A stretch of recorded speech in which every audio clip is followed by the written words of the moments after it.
నా పేరు బొట్ట నాగరాజు. నేను ఈరోజు నర్సీపట్నం నియోజకవర్గానికి బీఎస్పీ పార్టీ ఎమ్మెల్యేగా నామినేషన్ వేయడం జరిగింది. గతం నుండి కూడా నేను విద్యార్థి ఉద్యమం నుండి కూడా నేను పనిచేస్తూ ఉన్నాను. బీఎస్పీ పార్టీలో కూడా 3 సంవత్సరాలు నేను పనిచేస్తూ ఉన్నాను. ఈ నర్సీపట్నం నియోజకవర్గంలో ముఖ్యంగా యువత అంతా కూడా చాలా పెడదారం పెడతా ఉంది. ఆ యువతకి సరైన ఉపాధి చూపించడంలో ఇప్పటి వరకు పరిపాలించినటువంటి అన్ని పార్టీ నాయకులు అంతమంది ఎమ్మెల్యేలు అందరూ కూడా విఫలమయ్యారు. వాళ్ళ స్వార్థం కోసం వాళ్ళ ఆస్తులు పెంచుకోవడం చూసారు తప్ప ఇక్కడ ఉన్నటువంటి యువతని ఉపాధి చూపించే మార్గం వీళ్ళు శోభించలేదు. అలాగే నర్సీపట్నంలో చాలామంది పేదలు ఎక్కువగా డైలీ వేసి కూలీలకు పోతూ ఉన్నారు. వాళ్ళు సరైనటువంటి రక్షణ కూడా ఇవ్వటం లేదు, రోజువారీ కూలీలు అందరూ కూడా. అందుకని చెప్పేసి నేను ఈరోజు నర్సీపట్నం నియోజకవర్గం ప్రజలందరూ కూడా కోరుతూ ఉన్నాను. ఇప్పటి వరకు వీళ్ళకి నమ్మి ఓట్లేసి మీరు మోసపోతూ ఉన్నారు.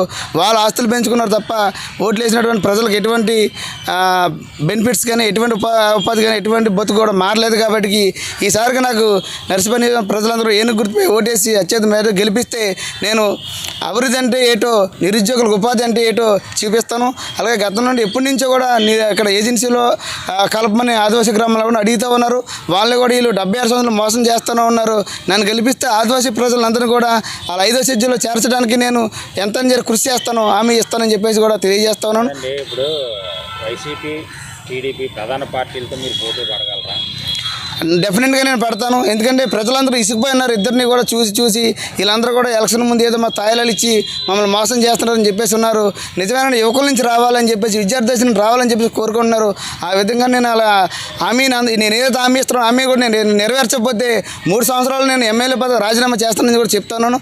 యువకులకి నాకు వచ్చినట్టు ఎమ్మెల్యే గెలిస్తే వచ్చిన జీతంతో నేను నిరుద్యోగులందరూ కూడా హాస్టల్ వసతి కల్పిస్తానని చెప్పేసి, వాళ్ళకి అకామిడేషన్ ఇస్తానని చెప్పేసి, భోజనం కల్పిస్తాను, రీడింగ్ హాల్ ఇస్తానని చెప్పేసి కూడా మీ పత్రికా అందరితో కూడా హామీ ఇస్తా ఉన్నానని చెప్పి తెలియజేస్తా ఉన్నాను. నమస్కారం. ఈరోజు ఎలక్షన్ కమిషన్ ఆఫ్ ఇండియా వారి నిబంధనల ప్రకారం